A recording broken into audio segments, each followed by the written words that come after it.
আলাইকুম আঙ্কেল, কেমন ওয়ালাইকুম আছেন? আসসালাম রহমতুল্লাহ বারাকাতুহু। আপনি এখানে কতটুকু জমি ড্রাগন চাষ করেছেন? আমার এই এক প্লটে 22 বিঘা জমি আছে। আপনি ড্রাগন চাষ করেছেন কতদিন সেটা জানতে চাচ্ছিলাম, আর কিভাবে আমার করছেন? আমার ড্রাগন চাষ বয়স 2 বছর। 2 বছর। ও আচ্ছা, আপনি এখানে কত টাকার ড্রাগন বিক্রি করেছেন? আমার হ্যাঁ। আমার নতুন বাগান তো, গত বছর কিছু বেচা হয়েছিল মানে এই 30-40 হাজার টাকা, 30-40 লক্ষ টাকা, আর এই বছরে এখন অল্প কিছু বেচা হয়েছে আর কি। আনুমানিক কেমন? 10 লাখ টাকার মতন। ও আচ্ছা আচ্ছা, আপনার যে বাগানে যে ফল আছে এবং ফুল আসছে, এটা আপনি সিজনের শেষ পর্যন্ত কত এইটা টাকা বিক্রি করতে পারবেন এইটা আনুমানিক? সিজনের শেষ টাকা যদি থাকে হুম, তো 50 লক্ষ টাকা হয়তো বেচা কিনা হতে পারে। মানে অর্ধ কোটি টাকা বেচা কিনা হতে পারে। ও আচ্ছা, আপনার এখানে কেমন খরচ হয়েছে এই 22 বিঘা অনেক জমি? জমি খরচ, এখানে 1 কোটি টাকা খরচ। 1 কোটি টাকা খরচ হয়েছে। ও আচ্ছা আচ্ছা, আপনার এখানে প্রতি মাসে কেমন খরচ আয়োজন কিংবা মেলা খরচ কীটনাশক হয়। খরচ দিয়ে? মাসে ধরেন আমার 20টা লোক আছে। আচ্ছা আচ্ছা। 20টি লোকের বেতন প্রতি মাসে ধরেন প্রায় 3 লক্ষ টাকা।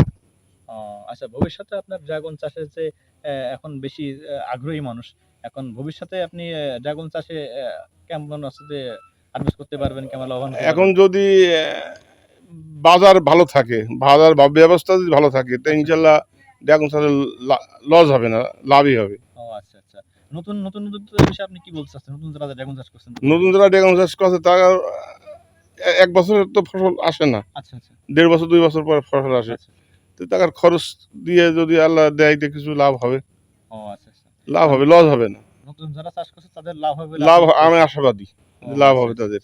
মানে অনেকে আপনার বিভিন্ন ধরনের কুসংস্কার ছড়িয়ে দিয়েছে যে মানুষ যারা ড্রাগন চাষ করছে তারা ক্ষতিগ্রস্ত হবে, এমনটাই। না, ক্ষতিগ্রস্ত হবে না। যেমন ন্যাচারাল ফল যদি আমরা তৈরি করি আচ্ছা তো আচ্ছা। মানুষ খুব এই আমাদের যেমন ন্যাচারাল ফল তৈরি করি, যেমন আগ্রহী হয়ে মানুষ খাবে। আর যদি মালের ভিতরে যদি কোনো চাষিরা যদি দুর্নীতি করে তাহলে তো সে মাল বিক্রি হবে না। আচ্ছা, ড্রাগন চাষের যে জালিয়াতি বলছে যে ফল আপনার আপনার ওষুধ দিয়া ফল এবং আছে যে যেগুলো আপনার প্রাকৃতিক যে ফলগুলো তৈরি হয় যেগুলো সিস্টেমে, সেটা আপনার চেনার কি পরিবেশ? যে টনিক মারা এবং বিষমুক্ত ফল যেগুলো? আমাদের বিষমুক্ত ফল, আমাদের ফল আচ্ছা। দেখতে পাচ্ছেন যে পেকে লাল হেরে সব। হ্যাঁ, মানে আপনার টনিক আর যারা মারা ফল টনিক যেটা মারে তাদের সেটা ফলে দেখতে কেমন? কাঁচা কাঁচা হয়ে থাকে, মানুষ কিনতে চায় না, মানে বিভিন্ন অজুহাত, মানে আকারে বড় হয় এমন আকারে কিছু? বড় হয়, ও আচ্ছা আচ্ছা। মানুষ কিনতে চায় না এগুলো। ঠিক আছে, ধন্যবাদ আপনাকে। আহ, প্রিয় কৃষি উদ্যোক্তা বন্ধুরা, আমরা মোটামুটিভাবে শাহজাহান আলী শেখের কাছ থেকে বিস্তারিত জানলাম যে ড্রাগন চাষের প্রতিবন্ধকতা এবং নতুনরা চাষ করলে লাভবান হবেন কিনা বিস্তারিত নিয়ে আলাপ করলাম। আপনারা ইতিমধ্যে দেখতে পারছেন যে উনি এক দাগে 22 বিঘা জমিতে ড্রাগন চাষ করেছেন। উনি মোটামুটি 1 বছরের মাথায় প্রায় 1 কোটি টাকার ফল বিক্রি করেছেন এবং তার এই 22 বিঘা জমিতে ড্রাগনের চারা রোপণ করতে ওনার 1 কোটি টাকা মতো খরচ হয়েছে বলে জানা যায়।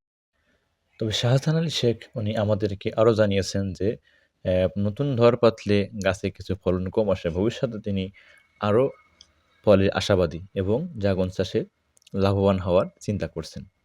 দর্শক, নতুন যারা চাষ করছেন তাদেরকেও চাষ করার জন্য স্বপ্ন দেখাচ্ছেন। ইতিমধ্যে তিনি ড্রাগন চাষ করে অনেক অর্থ উপার্জন করেছেন বলে জানা যায় ওনার কাছ থেকে। শাহজাহান আলী শেখ ঝিনাইদহ জেলার কালীগঞ্জ উপজেলার বালিয়াডাঙ্গা গ্রামের বাসিন্দা। তিনি পেশাগতভাবে একজন সার ব্যবসায়ী।